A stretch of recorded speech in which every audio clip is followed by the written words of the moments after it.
Hello everyone. इस वाले lecture में हम जो आज HPSC PGT 2024 का जो मैथमेटिक्स का एग्ज़ाम था उसके कुछ क्वेश्चंस डिस्कस करने वाले हैं, जो कॉम्प्लेक्स एनालिसिस और एक क्वेश्चन ऑर्डिनरी डिफरेंशियल इक्वेशन से। इस लेक्चर के अंदर हम 2 क्वेश्चन डिस्कस करेंगे, बाकी अपने अपकमिंग लेक्चर्स के अंदर हम एक एक 2 करके ऐसे ही जो पूरा पेपर है उसको सोल्व करेंगे। तो स्टार्ट करते हैं। सबसे पहले हमारे पास ये वाला क्वेश्चन नंबर 11, जिसमें पूछा था कि हमें वैल्यू निकालनी है। जो गिवन इंटीग्रल है इसकी वैल्यू फाइंड आउट करनी है, जहाँ पर गामा एक सर्कल दे रखा है, एक क्लोज्ड कर्व है, मोड जेड इक्वल टू 3/2, यानी कि 3/2 रेडियस का ओरिजिन के ऊपर सेंटर्ड एक सर्कल दे रखा है। तो इस सर्कल के ऊपर हमें अपने इस इंटीग्रल की वैल्यू निकालनी है। ठीक है, देखो हमें ये वाला इंटीग्रल दे रखा है, इसको हमने मान लिया कि इक्वेशन नंबर 1। और तो ये जो सर्कल है, पहले हमने जो गिवन सर्कल है उसी को ड्रॉ कर लिया, जहाँ पर जिसका ओरिजिन 0 के ऊपर सेंटर्ड है, क्योंकि इसको मोड जेड को हम लिख सकते हैं mode of z minus 0 is equal to 3/2।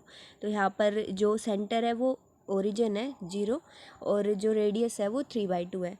तो अभी हमें देखना है जो इंटीग्रल के अंदर जो फंक्शन होता है, याद करो कोची इंटीग्रल फॉर्मूला और जो कोची थ्योरम थी उसके अंदर क्या होता था। ऐसे ही हमें इंटीग्रेशन के अंदर फंक्शन दे रखा है, तो हम देखते हैं कि अगर फंक्शन पूरा का पूरा एफ ऑफ जेड जो इंटीग्रल के अंदर दे रखा है, अगर वो एनालिटिक होता है और हमारी जो कर्व है वो कोई भी क्लोज्ड कर्व है, उस गिवन क्लोज्ड कर्व के अंदर अगर फंक्शन एनालिटिक होता है तो हम ये बोल देते हैं बाई कोशी थ्योरम कि जो वो इंटीग्रल है उसकी वैल्यू 0 के इक्वल आ जाती है।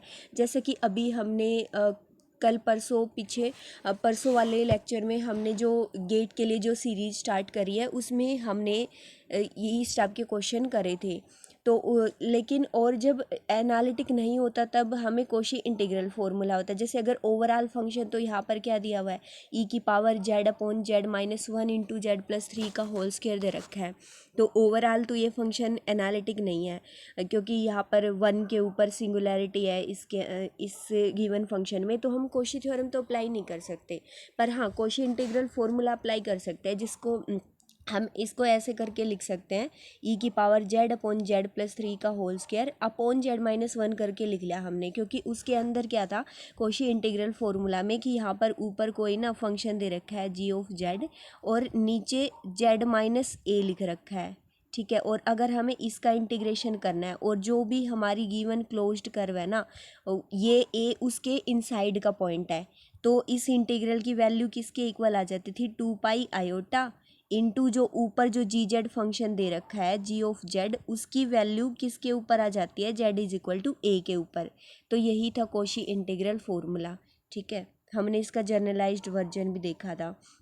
तो अभी इसी कोशी इंटीग्रल फॉर्मूला का यूज करके हम इसको लिख सकते हैं, क्योंकि देखो जो ये जो गिवन हमें जो दे रखा है, कंटूर दे रखा है, जो भी ये सर्कल है, इसके अंदर सिर्फ z इज इक्वल टू जो ओवरऑल ये फंक्शन की सिंगुलैरिटी, जहाँ पर 1 के ऊपर सिंगुलैरिटी और -3 के ऊपर है, तो इनमें से अब ये हाफ रेडियस का सर्कल है 1.5 रेडियस का सर्कल है 3/2 का। तो इसमें से जो -3 होगा वो तो यहाँ पर होगा, मतलब बाहर होगा ना इससे, तो इसके अंदर सिर्फ 1 लाई करता है, तो इसीलिए हमने यहाँ पे 1 के लिए अलग से लिख लिया और ऊपर वाला फंक्शन है ना इसको जी जेड कंसिडर कर लिया।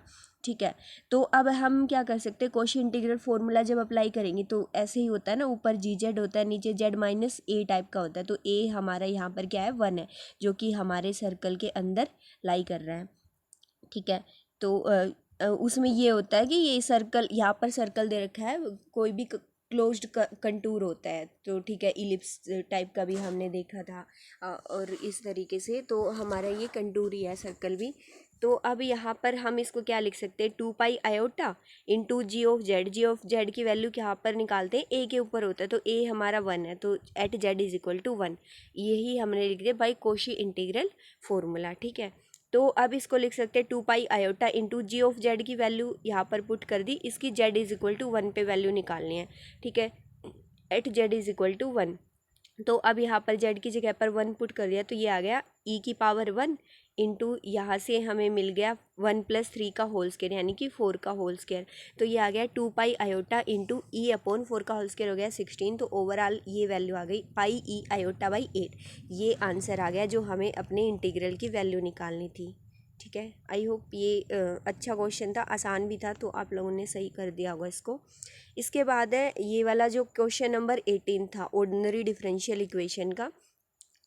इसमें ये ओडी दे रखी थी और बोला था कि इसका सॉल्यूशन निकालो। ठीक है, इस ओडी का सॉल्यूशन फाइंड आउट करो। देखो यहाँ पर लिख रखा है ये वाला question, find the solution of ordinary differential equation this. तो ये कौन सी टाइप की ओडी है, ये हमने बिल्कुल अपनी स्टार्टिंग में ये वाली टाइप की ओडी को तो हम शुरू में ही 12th क्लास में ही आ जाता है हमारे पास एलिमेंट्स में। चैप्टर नंबर 11th या 10th, I think chapter number 11th है डिफरेंशियल इक्वेशन का, जिसके अंदर हम पहले ऑर्डर और डिग्री वगैरह निकालते हैं। तो आप वहाँ से भी एक बार इसको कॉन्सेप्ट को देख सकते हैं, बिल्कुल मिलेगा आपको जो एलिमेंट्स का मैथमेटिक्स है 12th क्लास का, बिल्कुल मतलब जहाँ से बिल्कुल स्टार्टिंग होती है ना वहीं से हमें मिल जाता है।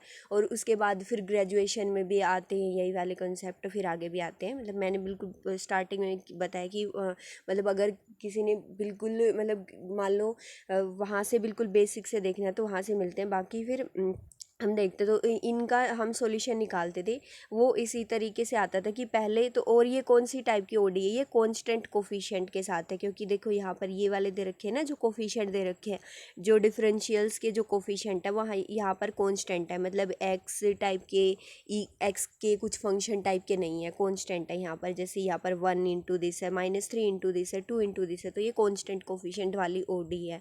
तो इसके लिए हम क्या लिखते थे, इसके सॉल्यूशन करने के लिए हम ऑक्सिलरी इक्वेशन लिखते थे पहले। ऑक्सिलरी इक्वेशन इसको हमने डी कैसे लिखा है, जो ये होता है ना डिफरेंशियल है ना, तो डी बाई डी एक्स जो होता है ना उसको क्या मान लिया जाता है, कैपिटल डी कंसीडर कर लेते थे हम, है ना। और अगर डी की power n by D x की पावर n, ये ऑपरेटर होता है ना डी बाई डी एक्स, तो उसको डी की n मान लेंगे। तो जैसे यहाँ पर d2 by D x square है, ये क्या बन जाएगा, डी स्क्वायर बन जाएगा, है ना। और ये -3 इंटू ये डी बाई डी एक्स क्या बन जाएगा, डी बन जाएगा, +2। और ये ऐसे यहाँ पर अप्लाई कर रखा है पूरा, तो इसलिए हमने इसकी ऑक्सिलरी इक्वेशन लिख दी। मतलब ये ऐसे होता है, ये इंटू में दिस इंटू में वाई होता है, क्योंकि ये वाई के ऊपर अप्लाई कर रखा है पूरा। तो जब इक्वल टू 0 रखेंगे तो हम क्या, यहाँ से हमें मिल जाएगा डी स्क्वायर -3d + 2 = 0। तो अब हमने इसको सिंपल क्वाड्रेटिक इक्वेशन की तरह सोल्व करना है। ठीक है, तो इसके बाद फिर हम क्या करेंगे, इसको हमने ठीक है फैक्टर्स में तोड़ लिया, -2d -d + 2। और यहाँ से हमें क्या मिल गया, डी की दो वैल्यूज़ मिल गई 1 और 2। और जब हम सॉल्यूशन लिखते थे तो हमें जैसे ऑक्सिलरी इक्वेशन के जो हमें रूट्स मिलते थे λ1 और λ2, तो हम क्या लिखते थे, सबसे पहले कॉम्प्लीमेंट्री फंक्शन। ठीक है, कॉम्प्लीमेंट्री फंक्शन कैसे लिखते थे हम, ऐसे C1 इंटू, ऐसे लिखा जाता था C1 इंटू ई की पावर λ1 x1। जो x1 क्या है, जो इंडिपेंडेंट वेरिएबल हमें दे रखा है, क्योंकि यहाँ पर डिपेंडेंट वेरिएबल y है, इंडिपेंडेंट वेरिएबल x है, प्लस C2 इंटू ई की पावर λ2 x2। ऐसे लिखते थे, है ना। λ1 और λ2 की वैल्यू कितने, 1 और 2 है, तो इसलिए यहाँ पर आ गया C1 इंटू ई की power 1 into x plus C2 into e की पावर 2 इंटू एक्स। ठीक है, λ1 इंटू एक्स आता है, यहाँ पर λ2 इंटू एक्स आता है। तो λ1 की वैल्यू 1 है और λ2 की वैल्यू 2 है, तो इसलिए आ गया C1 इंटू ई की power x plus C2 into e की पावर 2x। ठीक है, उसके बाद हम PI निकालते थे। PI होता है जो राइट साइड में जो नॉन होमोजीनियस वाली टर्म होती है, जैसे यहाँ पर ई की पावर 3x है उसके लिए। तो उसके लिए हम ऐसा लिखते थे 1/f(d) इंटू ई की पावर में, मतलब ई की पावर में नहीं, इस साइड राइट साइड में जो भी हमें फंक्शन दिया हुआ होता है gx hx कुछ भी मान लो उसको, जो नॉन होमोजीनियस वाला पार्ट है। जैसे यहाँ पर ई की पावर 3x है तो ई की पावर 3x लिख दिया, f(d) की वैल्यू रख दी। ठीक है, तो अब हम क्या करते हैं, पहले ना जो ये 1/f(d) होता है, इसमें जो ई की पावर ax के लिए स्पेशली, जैसे ई की पावर ax होता है अगर, तो हम क्या करते हैं, ये जो f(d) है इसमें f(a) करके देखते हैं, मतलब d की जगह पर a पुट करके देखते हैं। अगर f(a) नॉन जीरो आता है, ठीक है, अगर f(a) नॉन जीरो आता है तो हम यहाँ से सोल्व करके f(a) की वैल्यू निकाल कर और इनटू में e की पावर ax कर देते हैं, तो वो हमारी pi की वैल्यू आ जाती है। ठीक है, तो अब देखो यहाँ पर क्या है, यहाँ पर ये डी स्क्वायर माइनस 3d+2 है और ए इंटू ई की पावर ए एक्स में ए की वैल्यू 3 है। तो अब यहाँ पर अगर हम एफ ऑफ 3 पुट करेंगे तो डी की जगह पर 3 पुट किया, 3 का स्क्वायर माइनस 3 इंटू 3+2 इंटू में ई की पावर 3x आ जाता है यूँ का यूँ। तो ये क्या हो गया, 3 का स्क्वायर 9 माइनस 3 3 जा 9+2, तो यहाँ से आ गया 1/2 इंटू ई की पावर 3x। देखो यहाँ पर नीचे 2 आया है, 0 नहीं आया है, ठीक है, एफ ऑफ डी 0 नहीं बना है, तो इसलिए ये यही हमारा पी आई हो जाएगा। तो अब कंप्लीट सॉल्यूशन क्या होता है, C F plus P I के इक्वल होता है, y is equal to C F plus P I. तो इक्वेशन नंबर सेकेंड और इक्वेशन नंबर थर्ड का यूज करके हमने लिख दिया। इक्वेशन नंबर सेकंड से हमें यहाँ से हमें सी एफ की वैल्यू मिली थी c1 e की power x plus c2 e की पावर 2x प्लस पी आई की वैल्यू इक्वेशन नंबर थर्ड से मिली है 1/2 e की पावर 3x। तो C F plus P I करके लिख दिया हमने, जो हमारा कंप्लीट सॉल्यूशन है हमारी गिवन डिफरेंशियल इक्वेशन का। तो ये वाला ही इसका आंसर था। आई होप ये भी आसान क्वेश्चन था, तो कर दिया होगा आप सबने इसको। तो अभी ज़्यादा लंबी नहीं करते हैं, अभी इसमें यही 2 क्वेश्चन सोल्व करते हैं। आगे आने वाली वीडियोस में हम कंप्लीट पेपर को सोल्व करेंगे। बहुत ही अच्छा पेपर था और बहुत अच्छे अच्छे कॉन्सेप्ट्स के ऊपर क्वेश्चन पूछे गए हैं। Thank you and all the very best, keep watching and also सारे जो आगे वाले जो पार्ट्स आएंगे, please don't miss any of them. Thank you.